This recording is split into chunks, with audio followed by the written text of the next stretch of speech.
Finalmente, ayer la Asamblea votó las reformas al Código Orgánico Integral Penal. Vicente Tayano, asambleísta del Partido Social Cristiano, nos acompaña esta mañana. Bienvenido, gracias por estar con nosotros. ¿Qué tal, Estefi? Buenos días, gracias por el espacio, un saludo para quienes nos ven esta mañana. Buenos días también. 59 legisladores votaron en contra de la despenalización del aborto para víctimas de violación y en casos de incesto, de estupro, de inseminación no consentida, que era lo que se incluía, y 65 más votaron a favor, 6 se abstuvieron y entonces faltaron 5 votos para que pueda ser aprobado como se lo estaba planteando. Ahora podrá mantenerse en eso la Asamblea, ya no hay espacio para la reconsideración, esperan ya solo el veto del presidente. Bueno, es un tema bastante complejo, fue un debate muy largo que agotó varias etapas y ayer ya al momento de la votación se definió claramente una postura. Ahora, dentro de lo que establece el procedimiento parlamentario, es competencia del presidente recibir el texto y pronunciarse, pero no pronunciarse más allá de aquello que no haya sido aprobado ni remitido por la Asamblea Nacional, y este particular ayer no tuvo los votos para que pueda ser considerado en el texto remitido al presidente de la República. Y en contra de los violadores, algo que se haya aprobado o propuesto, porque hoy mismo 16.214 expedientes que están reposando en la Fiscalía, tenemos violadores sin condena, que salen con rebaja de pena, que han planteado ahí siendo un delito atroz. Bueno, precisamente parte de la propuesta de fortalecimiento en materia de seguridad ciudadana que formuló Guayaquil en el año 2018 y que el día de ayer fue aprobada prácticamente en su totalidad, contempla el hecho de revisión de sanciones en esos casos, inclusive exención a otros tipos, como por ejemplo la responsabilidad del responsable de un centro de educación superior en denunciar cuando tiene conocimiento de nuestros hechos.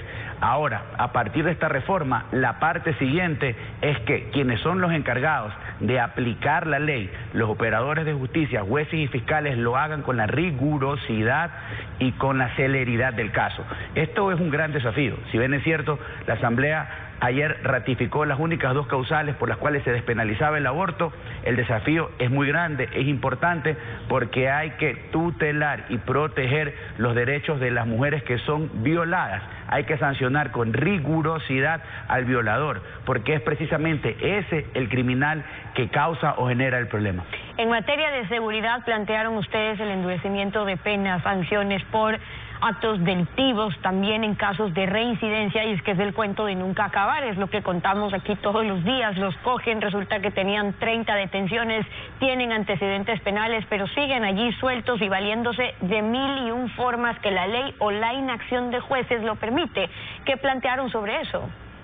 Bueno, el día de ayer ganó la ciudadanía y en este particular la propuesta es absolutamente clara. Cuando esa conducta recurrente de alterar contra un mismo bien jurídico, hablamos del caso de la propiedad, sea el hurto, sea un robo calificado, sea un robo simple, inclusive una estafa, es permanente en una persona, ese ciudadano, cuando es procesado, no va a poder acogerse durante la investigación a una medida sustitutiva de la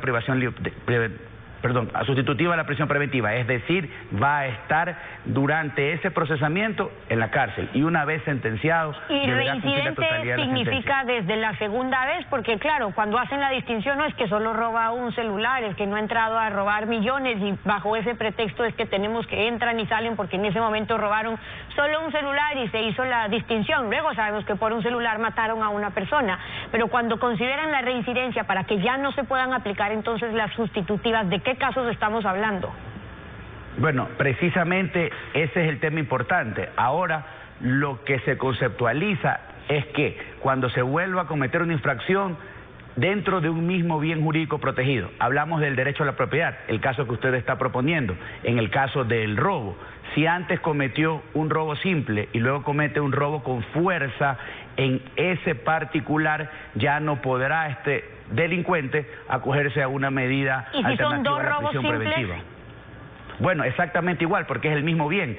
Estamos tutelando o precautelando el derecho a la propiedad. Esa es la corrección necesaria. Ese es el aporte que ahora le va a permitir a los operadores de justicia así aplicar la ley en beneficio del ciudadano y no soltar a ese delincuente que reiteradamente infringe la ley. 89 asambleístas apoyaron el proyecto de ley para el fortalecimiento de la seguridad ciudadana para que sea incorporado en este segundo debate de las reformas al Código Integral Penal.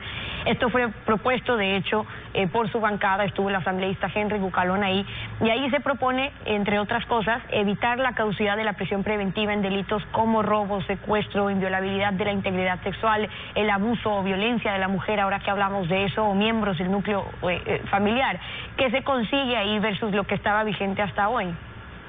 Bueno, en el tema de evitar la caducidad de la prisión preventiva no fue un particular que la Asamblea Nacional aprobó en el debate del día de ayer. ¿Y por qué no lo aprobó? Porque se consideró que aquello tenía algunas connotaciones constitucionales que supuestamente establecían un choque en cuanto a derechos debidamente establecidos en la Constitución. Pero más allá de aquello, lo importante fue el alcance de las reformas que sí se aprobaron en materia procedimental, en materia de no permitir ese abuso de la aplicación de medidas sustitutivas al que usted se acaba de referir, de no permitir la caución también en esos delitos, de revisar las penas en delitos de robo, de secuestro, de violencia en contra de la mujer y del núcleo familiar. Son aportes importantes que ahora tienen que necesariamente ser aplicados, Steffi. Y ver que sean bien aplicados por los jueces, porque luego entramos a toda la discusión de qué pasa después, pero hay algunos iba hacia allá. Ahora el desafío pasa no solo porque el presidente haga lo que tiene que hacer y no vete sin ningún fundamento lo que la Asamblea el día de ayer aprobó, porque el presidente tiene la oportunidad de demostrarle al país que él también está del lado de los ciudadanos, porque al menos las reformas en materia de seguridad ciudadana lo que buscan es darle más derechos y garantía a los ciudadanos. Ahora, el desafío está en que absolutamente todos, el Ejecutivo, la Asamblea Nacional, claro está, respetando la independencia de funciones, pongamos nuestra mirada hacia los operadores de justicia, jueces y fiscales. No podemos poner a todos en el mismo saco. No todos son corruptos. Hay mucha gente preparada y capaz, pero si ellos incumplen su deber, no solo tendrán que ser destituidos, sino que también tendrán que ir a la cárcel, porque un juez que deje en libertad a un delincuente es cómplice del atentado o contra la vida o contra los bienes de los ciudadanos. Incluyeron el tema de exponer el rostro de los delincuentes cuando son capturados en flagrancia. Ok, ¿y qué pasa ahí con los nombres? Por la presunción de inocencia sacaron que no se puede dar los nombres de los delincuentes, aun cuando están ahí robando en delito flagrante. Pero depende quién lo cuente, porque son las mismas instituciones públicas, la Fiscalía incluso, que a veces oculta y cuando le conviene lo dice. Entonces, ¿qué cabe a su juicio ahí y en posición de la Asamblea? ¿Cuál fue? Bueno, primero, adecuada la decisión de que se pueda mostrar el rostro del aprendido en delito flagrante. Y a partir de ese momento no puede existir una reserva de la identidad porque no hay nada que investigar.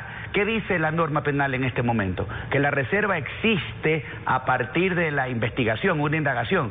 Una vez que se valida la flagrancia, inicia formalmente un proceso penal y la característica de publicidad, salvo determinadas excepciones, empieza a operar. Por lo tanto, va a ser posible no solo apreciar el rostro, sino también conocer el nombre de ese sujeto que está alterando el orden y está atentando en contra de los bienes y la vida de los ecuatorianos. El criterio de Vicente Tayano, asambleísta por el Partido Social Cristiano y en contacto directo. Gracias por haber estado con nosotros.